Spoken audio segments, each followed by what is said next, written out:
গণভোট এবং ভোট সফল করার মূল দায়িত্ব কিন্তু রাজনৈতিক দলগুলো। আপনারা জানেন যে 22 তারিখ থেকে নির্বাচনী প্রচারণা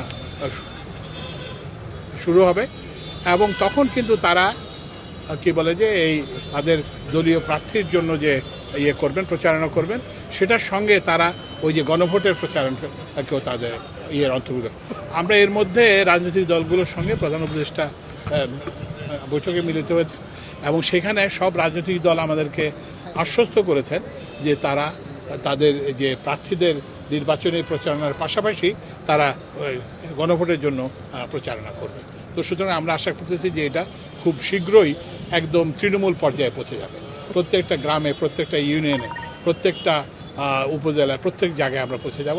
আর আমরা এই যে 22 তারিখ পর্যন্ত আমরা নিজেরাই চেষ্টা করতেছি যতটা করা যায়।